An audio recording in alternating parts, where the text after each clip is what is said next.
Bueno, nosotros regresamos a la realidad de la República Argentina, que en esta semana no dio tregua, fue una semana verdaderamente impactante, y le damos la bienvenida a Martín Calo, economista. Martín, gracias. Por favor, un placer. Bueno, empezó la semana inmediatamente después del impacto, ¿no? del resultado electoral, con una devaluación, la tan mentada devaluación que parecía resistir el gobierno, y finalmente llegó muy temprano, casi anunciándolo directamente a través del Banco Central, sin demasiados otros anuncios. ¿Ya se conoce exactamente cuál puede ser el alcance de esta medida, o es esperable que de acá a las próximas semanas siga habiendo rum y siga complicando sobre todo el panorama en precios? Mira, por un lado hay un alcance inmediato, que es lo que el gobierno quiere lograr con esa medida, que es que el FMI le desembolse los, en principio, 7.500 millones de dólares. Ahí está el rumor de que el gobierno quiere un poco más. 10.000, dice Massa, ¿no? Eso se dice, veremos si lo logra, que sería ahora la semana que viene. ¿Cuán importante es eso? Es clave. Es clave porque no hay reservas hoy en día en Argentina, las reservas están realmente raquíticas.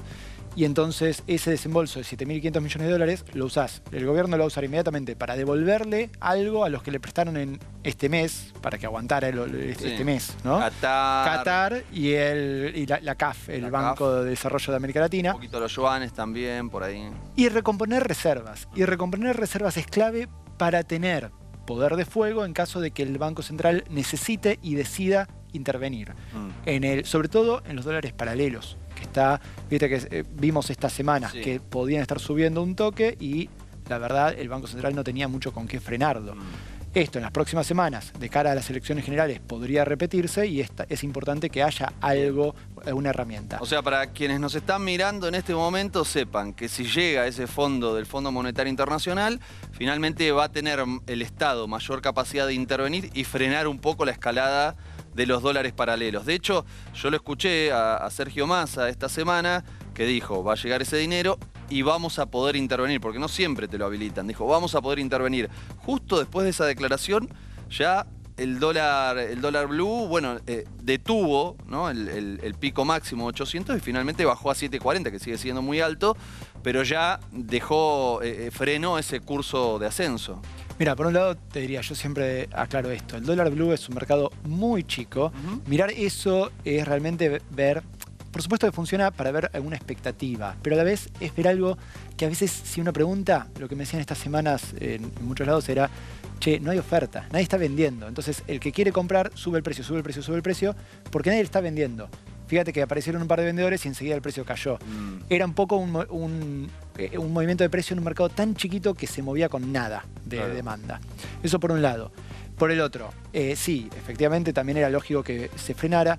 No porque esté, increíblemente, no porque esté tan caro. Los dólares paralelos parecen caros porque uno dice, 800 pesos. Sí. Pero cuando uno ajusta por inflación, están más baratos que en otros momentos. Es cierto que están mucho más caros que el dólar oficial o que cualquier otro de los dólares intervenidos que pueda tener el gobierno, ¿no? Digamos, administrados, vamos a decirlo. Ahora bien, ahí volvemos a la segunda pata que me preguntabas en la primera pregunta, lo de la inflación.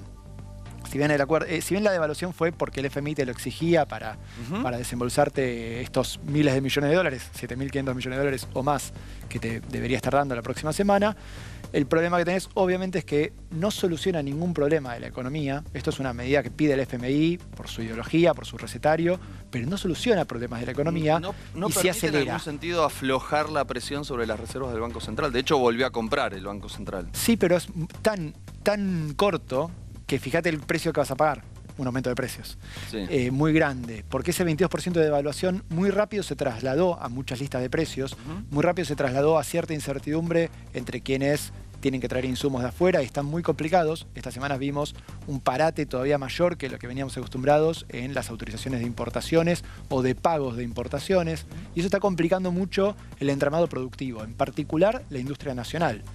Ahora, todo eso también te pega en los precios, porque el que tiene que importar insumos se cubre de un potencial aumento de precios de acá a 6 meses, a 2 meses, que es lo que tarda en darle dólar oficial. ¿No? Sí, lo que tarda en acceder al dólar oficial por la propia normativa que tiene hoy el Banco Central. Y en el medio de todo eso, te devalúan 22% el dólar oficial, al que básicamente importás ¿no? En ese lapso que decíamos de acceso. Sí. También te suben los otros tipos de cambio paralelos con los cuales puedes estar financiando mientras tanto hasta que te dan el dólar oficial las compras. En ese lío, en esa maraña que acabo de decir, que debe haber sido incomprensible, seguro, por todas las cosas que hay, Sí. en esa maraña, obviamente, ese 22% de devaluación pasa a precios. Y ya vimos aumentos de 25% de un saque de muchas empresas, Sí. o del De un día para 12,5%, otro. claro, o del 12,5% de las naftas. Entonces, fíjate qué rápido que una buena parte de ese efecto que uno querría tener, como que el gobierno podría querer tener, Sí, se lo comió la diluye. inflación. Se te diluye. Y el problema que tenés es la inflación de estos 2 próximos meses, o sea, va a ser alta. Estamos hablando, a ver, todavía casi que no hay mediciones porque llevamos pocos días, Sí, sí. pero uno estima diciendo, bueno, a ver, ¿cuánto te impactan estos ya aumentos? con las listas de aumentos que están mandando ya marca una señal. Ahora, y frente a eso, ¿qué instrumentos tiene el gobierno para intervenir? Pienso, ya lo están diciendo, están hablando de un aumento de suma fija, están hablando de los controles, de los acuerdos de precios, ya dijeron que van a congelar las naftas, los precios de los medicamentos. ¿Sirve? ¿Funciona eso? ¿Es limitado? ¿Qué ocurre con este tipo de medidas? Mira, por el lado de los acuerdos de precios es absolutamente limitado, porque vos podés decir, bueno, sostengo durante un mes los precios. Pero si vos tenés inflaciones del 10%, 12%, que es lo que seguramente estemos viendo, quizás un poquito más. Bueno, los acuerdos son hasta octubre, dijeron. Claro, pensá que 2 meses. y 2 meses. 2 meses, si vos en estos 2 meses acumulás, por decir algo, 25% de inflación, ¿qué le estás pidiendo a la empresa? Que se coma 25% de aumento de costos, seguramente, sin aumentar el precio. Para cualquier Bueno, lo aumentaron. empresa es muy difícil. Lo aumentaron. Exacto. Yo Entonces, entiendo que... tiene patas cortas. O sea, ojalá que se Sí. pueda, pero tiene patas cortas porque Yo la creo empresa... que lo dejaron aumentar, ahora lo congelan y ahora viene la suma fija. Bueno, y ahí la suma fija es el otro punto. A ver. El gran problema, digamos, que es que la inflación atrasa muchísimo todos los ingresos. Claro. Los ingresos familiares Exacto. y por ende los ingresos de las pymes y de las empresas argentinas. Sí.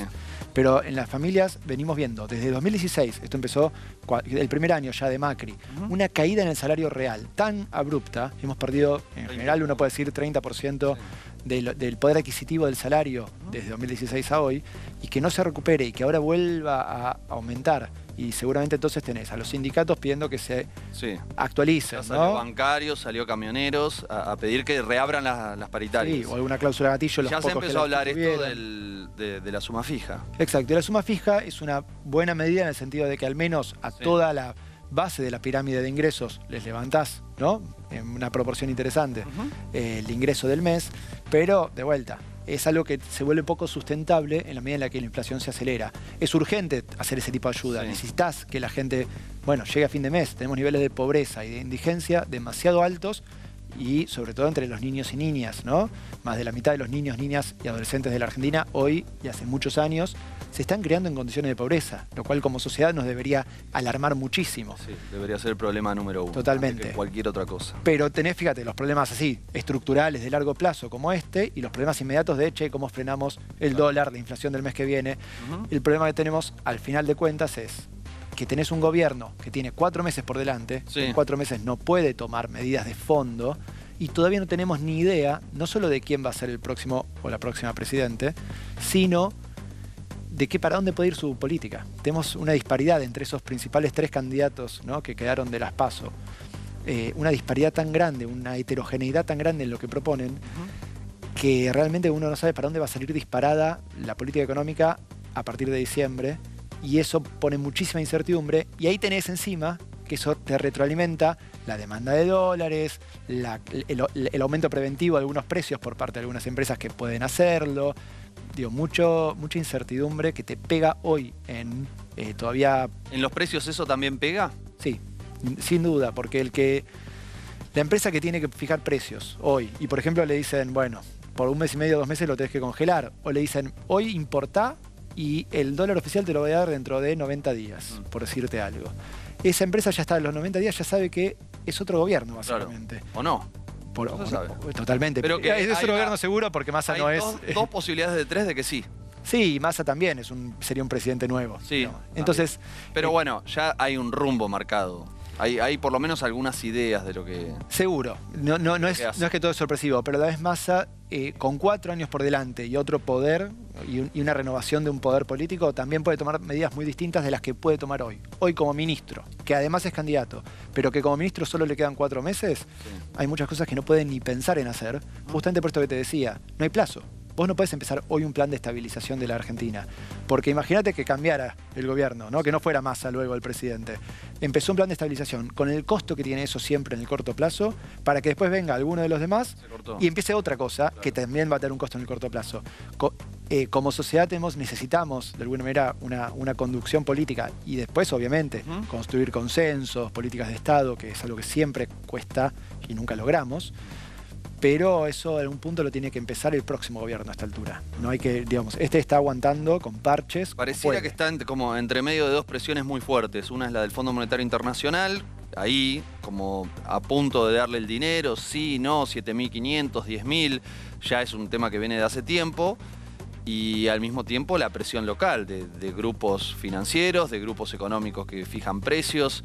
Debe ser difícil, ¿no?, estar en ese lugar. Más las tensiones sociales, las urgencias sociales que estamos viviendo, sí, productivas, del entramado PYME. También su propia ambición, su propio ¿no?, impulso para ser presidente. Y el FMI, que es un actor que vos decías, ahora se nota mucho esta presión, estas exigencias que pone en la negociación, pero es algo que va a seguir pasando. Es indefectible. ¿Por qué? Porque es nuestro principal acreedor y lo sabe. Le debemos 45.000 millones de dólares, que es impagable. Esta es la deuda que tomó Macri en su momento y nos puso al FMI ahí como actor principal de toda política económica que querramos hacer. Para lo que vos quieras hacer, el FMI va a estar ahí mirándote por arriba del hombro y diciéndote, che, esto no me gusta. Y vos vas a decir, bueno, pero yo decido, mi política soberana. No, porque entonces yo no te refinancio la deuda, me vas a tener que pagar, no podés, es otro lío. Entonces tiene mucho poder el FMI, de la misma manera que tenés un montón de actores de todo tipo, como bien me señalabas recién, también con su poder y en esas tensiones, eso es ser gobierno también, ¿no? Martín, aprovechemos un poco esto que tiene que ver con el Fondo Monetario Internacional, porque el domingo pasado apareció con fuerza un actor que se presenta como muy disruptivo y que habla de algunas medidas económicas que no explica demasiado y cuando las explica no se entiende tampoco. Pero quiero empezar por este punto, que es el del Fondo Monetario Internacional. Él dijo, no hay problema con el fondo, total nosotros tenemos un programa de ajuste mucho más fuerte que el que ellos proponen. Para el trabajador de una aplicación, para el empleado bancario, para, no sé, una persona que hoy nos está mirando y que no maneja elementos finos acerca de esto. ¿Qué quiere decir eso? ¿Qué quiere decir llevar adelante un programa de ajuste, entiendo, de ajuste fiscal mucho mayor, aún mayor que el que pide el Fondo Monetario Internacional? Mirá, tal cual decís, hay una primera pata que es el ajuste fiscal, el ajuste del gasto público.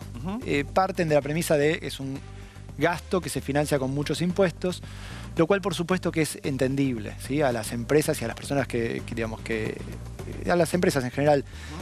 Hoy pueden sentir que tienen muchísimo impuesto y que quizás lo que se le devuelve desde el gasto público es poco eficiente. Y uno puede entender esa mirada. Entonces uno diría, che, mejoremos el gasto público, cómo se ejerce, cómo se ejecuta. Sí.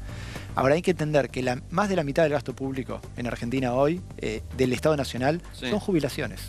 Entonces, o planes sociales, pero sobre todo jubilaciones, más del 40% de jubilaciones. Más del 40% del gasto público. Eso es histórico, siempre fue así desde los 90. Esto siempre es así. O sea, tengo amigos que son empresarios que me dicen exactamente este argumento, ¿no? Yo pongo un montón de impuestos y después no me lo devuelven en caminos, en buenos hospitales, en buena educación. Pero ahí ya hay un primer dato. O sea, fíjate, eso que estás pagando vos en impuestos, en realidad en más de un 40% va para jubilaciones. O sea que si te sacan eso, a quien vas a afectar es a los jubilados. Hay un primer mito ahí que derribar, que es las jubilaciones se financian con los aportes y contribuciones a la seguridad social, que lo pagan las empresas directo. Sí, eso financia la mitad de las jubilaciones. La otra mitad es IVA, ganancias, y a otros impuestos que van también a pagar jubilaciones. Ahí tenemos un gran punto porque, sí, lo primero que dirías es, che, esas las personas jubiladas, en general personas mayores de edad, ¿no?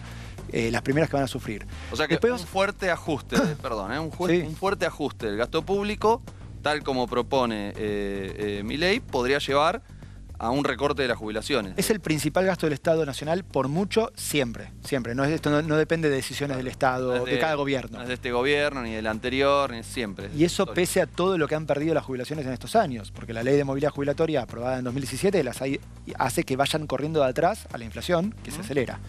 Después tenés el otro punto, que es, bueno, ponele que no querés tocar las jubilaciones, que además hay que meterla por ley. Tengo que ajustar en otro lado. Para ¿Dónde? hacer el fuerte ajuste.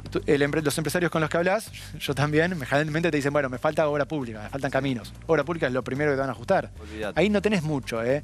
La obra pública en Argentina llegó a ser, la inversión pública, digamos, contando las provincias y todo, llegó a ser en los mejores momentos de estas últimas décadas, 3,5% del PBI. 3,5% del PBI. Hoy debe estar un poco abajo del 2%. Vos vas a ajustar ahí 2 puntos del PBI de gasto y te vas a quedar sin construcción de caminos, infraestructura para telecomunicaciones, etc. Eso es un problema. Mi ley propone 12 puntos de ajuste, ¿no? Ahora, la última vez que lo escuché ya había bajado a 5 y después creo que lo bajó a 2. Así que claro, ya no sé. Sí, la semana que viene va a decir, bueno, eso lo dejamos para más adelante. Ya dijo, bueno, ya empezó a decir, bueno, los que yo proponía es un programa de largo plazo, requiere 35 años, no sabemos qué propone para los primeros 4 si gobierna. Es un tema, digo, el teorema de Baglini funciona, a medida que se acerca a la posibilidad, va moderando y también implica que empieza a difuminar un poco esas cosas que se suponía más disruptivas. Y después tenés, bueno, ¿dónde puedes ajustar? A ver, por supuesto que yo insisto con esto, hay que mejorar el gasto público y cómo se ejecuta. ¿Cómo se puede mejorar? Hay un montón de formas, incluyendo, te diría, bueno, lo con que más dice controles. Milei es la política. Sí. Lo repite hasta el cansancio. Y ahí no, ¿sabes? Y además eso es lo que creen mis amigos empresarios. Dicen, el problema es que yo pongo un montón de plata para que se lo lleven los políticos, los diputados. Por eso funciona tanto el discurso de la casta. Sí. ¿Qué hay de eso? Dos cosas. Por un lado, el que está hablando de corrupción, por supuesto la corrupción es un delito, ojalá la justicia investigara, ojalá la justicia condenara, ¿no? Cuando hay pruebas de corrupción. Sí. De cualquier partido, porque ahí es donde empezás a lograr incentivos de, che, bueno, que no haya corrupción. Bien. Después está el punto de cuánto se gasta en salario público, cuánto se gasta en salario de funcionarios. La verdad que es muy poco, pero realmente muy poco. Ni te puedo decir el número porque es ínfimo. O sea, es menos que jubilaciones, es menos que obra pública. No tiene punto de comparación. Punto de comparación, pero debe ser 0,1, 0,2, 0,5% del PBI. Nada, en el peor de los casos, ¿sí? Y ahí lo que te añado es, y encima fíjate lo que son los salarios. Son muy bajos. Vos querés tener funcionarios dedicados, que puedan dedicarle su cabeza 100% a gestionar, y le estás pagando medio miseria, básicamente a esta altura. Incluso mirar el salario, no sé, de un ministro o un presidente y decís, che, que comparen esos empresarios con lo que puede ganar un gerente de empresa, etcétera, y están perdiendo guita por ser funcionarios estatales. Y el empleado o la empleada pública, más raso de cualquiera de los escalafones que hay en las plantas, además de que hay mucha precarización laboral en el Estado, el Estado es el principal precarizador laboral de nuestro país, además cobran salarios que son muy bajos realmente. Entonces, cuando vos mirás eso decís, che, encima querés ajustar acá, podemos discutir un montón de cuestiones. Pero pensar en ajustar ahí es simbólico porque en términos de lo que bajás el gasto es imposible, es realmente insignificante. Y además estás ajustando más a gente que no es que está ganando bien. Y en todo caso, che, laburan un montón. Porque después tenés el mito, ¿no? Del empleado público no labura. Mentira. He estado en un montón de dependencias estatales, los ves laburando. Y si alguno no laburase, bueno, tenemos que pensar qué pasa con esa persona y cómo hacemos para que labure. Pero son los casos aislados, extremos. Entonces, rompamos mitos, rompamos con esas falsas, esos falsos argumentos y empecemos a pensar, bueno, ¿dónde ajustaría el gasto? Después, insisto, bueno, y después el gran punto que sí estuvo en agenda estos años son los subsidios a la energía, ¿no? Los subsidios, las transferencias a las empresas de energía. ¿Ese sí es un número importante? Y ahí sí, porque, hace unos años era 4,5% del PBI. Ahora con esta segmentación que hizo Massa, algo bajó, pero la verdad es que el 80% de la población argentina sigue estando muy subsidiada. Lo que pagamos de tarifa es realmente mucho menos que lo que cuesta producir la energía. Esa diferencia la pone el Estado, excepto para el 20% que quedó, ¿no?, en esa primera tanda de segmentación y hoy paga el valor casi pleno de la tarifa. Sí. Amerita seguir pensando un esquema para ese lado. Totalmente. Sostener una tarifa social, porque hay un montón de hogares que lo necesitan, y además porque tenés que también pensar en obra pública para llegar con gas al 30% de la población argentina que hoy no tiene gas corriente, que tiene que pagar la garrafa, que es mucho más cara. Pensar en aumentar, por supuesto, el alcance de las redes de agua potable, alcantarillado y cloacas, y de electricidad. Todo eso tiene que seguir expandiéndose porque tenemos un territorio muy extenso en el cual eso no llega. Eso es obra pública, que fíjate que si lo ajustás ahí, también te vas a ir en detrimento de esto. Los hogares van a gastar más en la garrafa. Y en el medio de todo eso, bueno, sí, seguramente hay un montón de hogares que deberían pagar un poco más. Y acá tenemos siempre el problema de, deberían pagar un poco más, pero ojo porque los salarios no alcanzan para llegar a fin de mes. El problema es que la tarifa tiene que aumentar, es cierto, pero los salarios también. Necesitamos que en algún momento la matriz productiva argentina vuelva a ponerse en marcha, vuelva a haber crecimiento, vuelva a haber más exportaciones, más inversión, y eso también permita mejor empleo, mejor calidad, mejor salario, mejor cantidad de empleo, ¿no? Bueno, muy interesante todo lo que se puede llegar a hacer. ¿Qué pasa con la seguridad? Porque ese también es otro de los grandes temas de buena parte de la población. Y yo me imagino que si hay un fuerte ajuste, es difícil pensar en un esquema de seguridad que llegue a determinados territorios que hoy se ven como muy amenazados, muy complicados en términos de seguridad. Mirá, no soy experto en seguridad, te puedo hablar desde las estadísticas que conozco y lo presupuestario. Claro. Sí. Las estadísticas es que te muestran claramente que Argentina no está entre los países más inseguros, sí, ni de la región, ni nada, ¿no? Tasas de homicidio, que obviamente un homicidio uno la toma como referencia porque el homicidio está reportado. Quizás el robo no lo vas a denunciar. Te robaron, no lo denunciás. Pero el homicidio sí, entonces vos decís, che, tasas de homicidio bajísimas en la región. Hay una magnificación, bajó en la provincia de Buenos Aires. Bajó en todas las provincias. Eso es así. Digamos, yo he escuchado a Larreta jactarse de la baja de la tasa de homicidios en la Ciudad de Buenos Aires. Bajó en todo el país, porque también es una política que es difícil que baje en una provincia y no en la otra. Sí, pero yo pienso un poco en las vecinas, los vecinos que frecuentemente los vemos cuando salen nuestros compañeros a la calle a hacer notas, entrevistas. Dicen, esto es un desastre, esto es una zona liberada, estamos muy preocupados, salimos a la mañana y nos roban. ¿Cómo le podemos llevar un poco de tranquilidad a ese sector sin meternos en seguridad? Porque es verdad, ese es otro debate. Pero yo pienso, si hacemos un fuerte ajuste del gasto público, ¿podemos pensar en ampliar la cantidad de controles, por ejemplo, en los barrios para evitar, qué sé yo, la circulación de motochorros? Que haya controles a la mañana con corredores para que las personas puedan circular con seguridad. Volvemos a la calidad del gasto, ¿no? Uno dice, che, se gasta un montón hoy. Un montón es relativo, pero sí, se gasta guita en seguridad, policía, ¿no? Que mucho de esto además es gasto provincial y hasta incluso en algunos lugares municipal, pero bueno, debería ser más provincial, ¿no? Cada provincia tiene su policía, además de la policía federal. Sí. Entonces, vos decís, ¿se puede mejorar este gasto? Seguramente. El problema del delito en Argentina tiene mucho de económico. No quiero tampoco ser economicista, se dice, decimos en el rubro. Explicar desde lo económico cosas que son mucho más complejas. Tiene una pata cultural, una pata educativa, claro, seguro. Pero lo económico, ¿por qué? Porque la gente, y esto está probadísimo a nivel internacional, no es que roba porque quiere, ¿sí? Roba porque no tiene para llegar a fin de mes. Entonces, si lográramos finalmente alguna vuelta, tener un sendero de crecimiento, creando empleo de calidad y suficiente cantidad de empleo. Hoy mucha gente está saliendo a laburar porque no llega a fin de mes con un laburo y tiene que salir con dos personas a laburar, o 3 o 4, en cada familia. Entonces seguramente, habría mucho menos delito. Volvemos en un momento tenés que encauzar la política económica, generar para nuestro país un sendero de desarrollo sostenido, sostenible y que incluya a la gente, que no sea un desarrollo solo porque las empresas una minoría de empresas gana más y exporta más. Sí, perfecto, pero que sea con creación de empleo en todo el país, federal, ¿no? En todo el territorio, y con creación de empleo que permita que todo el mundo labure dignamente. Bueno, Martín, ¿lográs eso? Bueno, ojalá, ¿no? ¿Cuánto de ese gasto es deuda? Hoy, bueno, oscila, por supuesto, pero vienen creciendo, obviamente, de la mano de del refinanciamiento de la deuda en pesos que viene haciéndose, ¿sí? No se está pudiendo pagar deuda en pesos, todo el tiempo está refinanciando, y la deuda esa está indexada, o sea que aumenta la inflación, aumenta la deuda, aumenta el pago de intereses, aumenta la tasa de interés, por supuesto que sí, aumenta el dólar, lo mismo. Y después, por supuesto, del endeudamiento, por ejemplo, con el FMI o con otros organismos internacionales que está directamente en dólares. Entonces, no te puedo decir el número exacto ahora porque no lo tengo en la cabeza, pero estaba rondando el 10%, ¿sí? del total. O sea, es un número Es alto, un número importante, fuerte. sí, totalmente. Y ese número, que crezca ese número, también te resta recursos para todo lo demás. Porque es guita, por ejemplo, de impuestos, de estos impuestos que hablábamos hace un rato, que estoy seguro de que hay que reformar. Es una cosa que Argentina tiene pendiente. Simplificar el esquema tributario, mejorarlo. Pero el 10% de lo que recauda, para hacerlo a grosso modo, el 10% de lo que está recaudando la nación, lo paga después en deuda. Te queda el otro 90% para gastos. Ahí tenés un gran punto, si querés, de ineficiencia, de que porque la deuda pasada no la vimos concretada en mejoras que nos llevaran a ¿qué pasó con eso? ese desarrollo del que estamos hablando. Sí.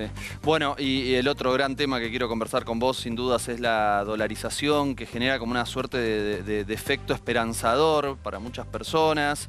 Hay quienes me han dicho, yo lo voto a Milei porque propone dolarizar, porque creo que eso va a generar que mi sueldo, que ahora es en pesos, sea el mismo número en dólares. Hay amplios sectores de la población que piensan eso. Yo lo escuché a Milei y la verdad que no entendí lo que dijo. Cuando quiso explicar la dolarización... No se entiende. Claro, utilizó una cantidad de términos que, no sé, eran como muy extraños, son muy poco claros. ¿Vos qué entendés por dolarización? A ver, la dolarización es una idea pésima, es una idea muy nefasta para nuestro país. Y te puedo explicar 2 o 3 razones así muy básicas de por qué. A ver. Una es lo inmediato práctico que decías vos recién del bolsillo, en el sentido de, bueno, hoy gano, por decir algo, 100.000 pesos. Sí. Si yo te digo que está a 350 el tipo de cambio oficial o a 700, ¿no? El blue, si divido me da tantos dólares, bueno. No, es que no, punto uno, no va a funcionar así.